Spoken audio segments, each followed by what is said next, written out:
this is part two of Is Reddit Actually Dead? Wait, I'm pretty sure I didn't. I was an extra in the Hunger Games Mockingjay. I'm pretty sure I watched it in the correct order. Watch. See, it was. Oh, I didn't watch it in the correct order. Oh well, my bad. A few days ago, we witnessed an uprising on the same scale as the American Revolution. It was a huge movement on Reddit, Y'all don't need where to a watch this one. lot of the major subreddits and just a generally large number of subreddits on the site all decided to go private, effectively shutting down as a way of protesting a Reddit policy change where they were going to start charging for API access. And it wasn't cheap. We're talking Scrooge McDuck level of wealth here that'd be required to keep up with the API cost. The biggest third-party developer and platform is Apollo for Reddit, and it was estimated to cost $20 million a year under the new pricing guidelines from Reddit for the API access. And all of these third-party apps and developers do need API access to exist, so since none of them can afford to shell out 20 million clams, it effectively kills third-party apps as well as some Reddit mod tools that use API access. And it was a heavily down-duded decision. The community was very upset because third-party apps are the preferred method of perusing Reddit for a lot of people. Apparently, the official Reddit app is complete fucking trash. I'm not a huge power user of Reddit, so I was ignorant to all of that. However, I always stand by my belief that if a third-party app is offering a better service than the official one, it should have the right to exist, and it's wrong to try and force them out just because you made a dog shit official app. And I'm also never, pumping my fist and celebrating a company's insatiable gluttony and greed. So I've been out here with the foam finger on the sidelines cheering and rooting for the Redditors that are striking, and it was actually wildly successful. On day one of the protest, there was like 10,000 subreddits almost that went private. They shut down, which effectively shut down Reddit for the majority of users because they couldn't generate content anymore since there wasn't any content left. Reddit is a platform that only exists because users are on it. So if the users aren't there, there's fucking nothing on Reddit. It has no purpose, no reason to exist. It's like the butter bot from Rick and Morty with no butter. So Reddit wasn't working. It was a wildly successful day one of the strike. And now we're 3 days past the initial strike, and I want to give a little post-game analysis here on where we're at. What you're looking at here is the CEO of Reddit. I've actually never seen him myself here, and he's pretty much exactly the mental image I'd have of a Reddit higher up on the food chain. It actually looks like they just typed Redditor into Midjourney and generated this image. This is the CEO, and he basically came out and said that this whole strike is a big nothing burger. It's not a big deal. It'll pass. All blowups do. And they didn't really see a huge effect on Reddit as a whole from the strikes. Now, unfortunately, I don't think a ton of people are surprised here, and this is something I mentioned in the initial video I made on the situation. Yeah. There was a huge fumble here, a big fucking blunder on the chessboard opening from the Reddit protests. They gave an end date. They said, we are going dark for 48 hours. They told them when it's going to stop. So most people, myself included, understood that this wasn't going to really put the wood on the Reddit CEO or a ton of pressure to fix anything, because he'd only have to grit his teeth and bear it for 2 days, and then it goes back to business as usual. And that's exactly what he's saying with a shit-eating smile on his face. He is just saying, yeah, it's going to blow over. We just have to go 2 days here. Oh well. And then he just brushes his shoulder off. No biggie. He banked on Reddit users being more addicted to karma than heroin. So after the 2-day protesting period, users would flock right back to the service like Disney World was opening again and Spider-Man mascots were ready for pictures. So everyone just floods right back to Reddit. And unfortunately, he's kind of right. We're past the 2-day initial protesting period, so a lot of subreddits are no longer private.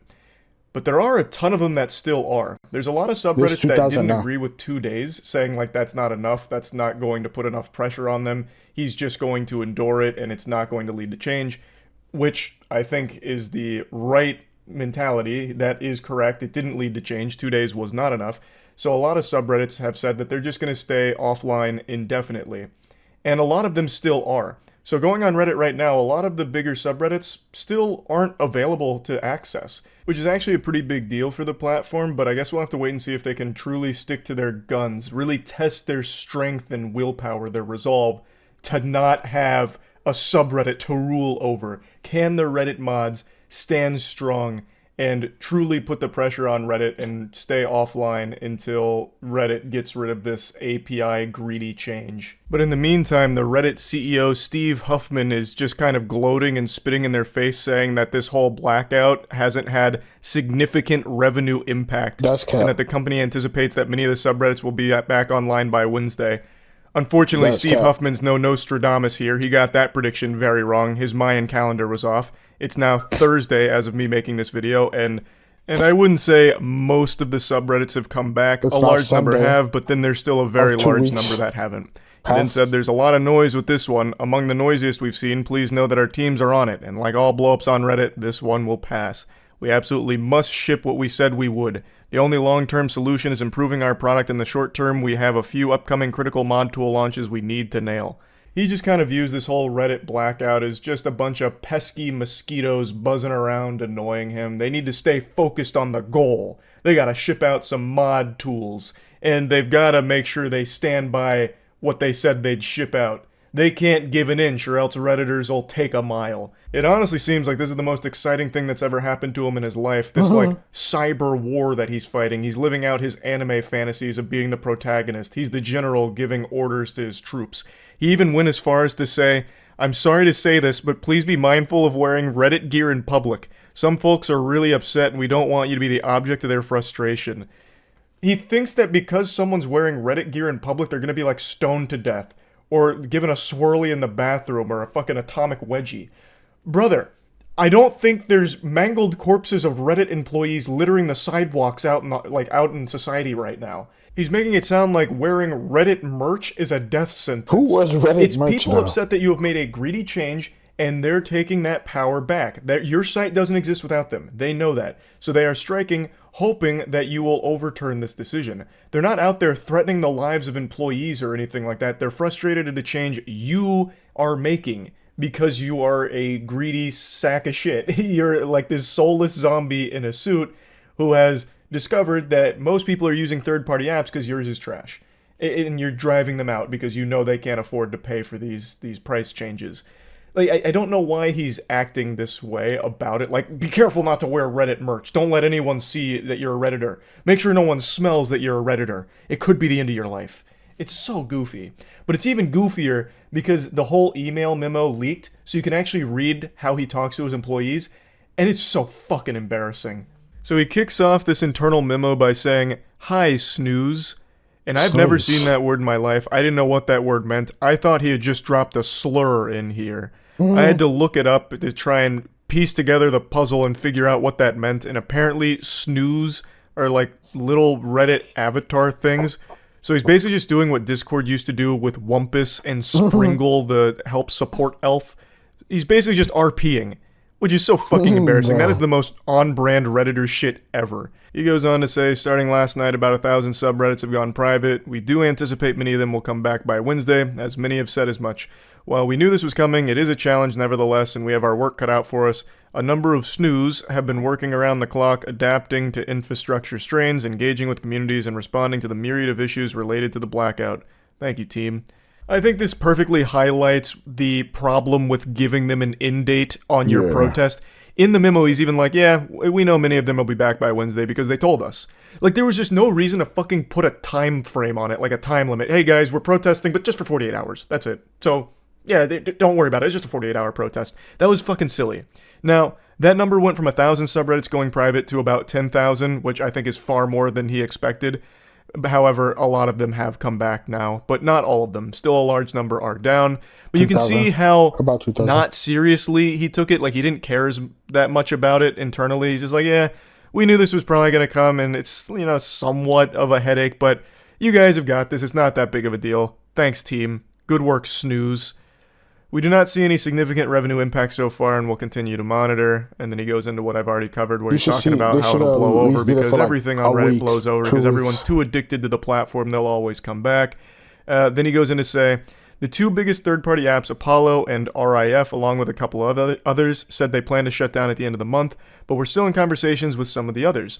And as I mentioned in my post last week, we'll exempt accessibility-focused apps and has so far reached agreements with Red Reader and Dystopia. I still don't know Now, what this is Apollo something is, that I so. think is worth talking about just briefly. He says that accessibility-focused third-party apps will be exempt from the pricing changes, but I think that's ephemeral. I think that's just a little band-aid here for a PR move where he's going to allow these apps that focus on accessibility to exist exempt from this price change, but only for a brief period of time. I feel like as those become more and more popular, he would start to subject them to that pricing change as well. This is just one of those things where he's trying to save face, like, these are direct competition, and I don't like the developer of Apollo. We had very dirty talks. For those that don't know, Apollo and Reddit were directly communicating, and things went very sour. Fucking Reddit started accusing the Apollo dev of like blackmail and a bunch of other things. Just like started throwing a bunch of feces on his face, and then eventually the Apollo dev had to come out and clear his name. So that was a whole can of worms.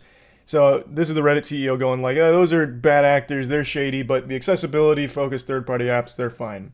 But I feel like that wouldn't last very long if they started to become more and more popular. He'd once again just make sure that they pay this crazy API price once they're more popular. But that's just pure speculation from a fucking dumb idiot like me. Overall, I find this whole situation pretty interesting because this is a top 10 website in the world, and the users here really have an incredible amount of power, which is uncommon in situations like this. Sure. If the users all just agree not to unprivate the subreddits, the site actually just can't function, like we saw earlier this week. So them protesting like this has actually done significant damage. Regardless of what the Reddit CEO says, the fact that people couldn't access it for like a whole day is a big deal. Like that is huge. And I think they started to notice that, which is why so many are still offline. I do hope that they overturn this decision. Like I said, I hate corporate greed like this, and I always believe that third-party apps that offer a better service should have the right to exist. So I am rooting for them here, but I am not expecting a huge change from Reddit here. I don't think they're going to go back on their decision. I think what's most likely to happen is the Reddit CEO will just install new Reddit mods and then force the subreddits to unprivate. He'll just go behind the scenes internally, flip the switch, have the subreddits go live again, get rid of the mods that were protesting, install, new mods that'll just be his little puppets that he can control, and that'll be how Reddit gets back on track. That's my theory, once again, purely speculation from a dumb idiot. But that's kind of what I'm expecting to happen. I don't see a world where they walk back this pricing model, but I really do hope they do. Like I said, I am rooting for the Redditors in this case, and just wanted to give a little update since now we're past the 48-hour protesting period, and there are still a lot of subreddits that are staying closed, which I think is great. So yeah, Reddit's not fully dead yet, but it's looking a little iffy for the future of the platform at the very least. That's about it. So yeah. Yeah, I checked 4K. I seen this video, and I was waiting for Playback to do a video on it, and they did. That's what we're watching next. But yeah, like, subscribe. See you guys later. Hope you have a good day or night, and bye.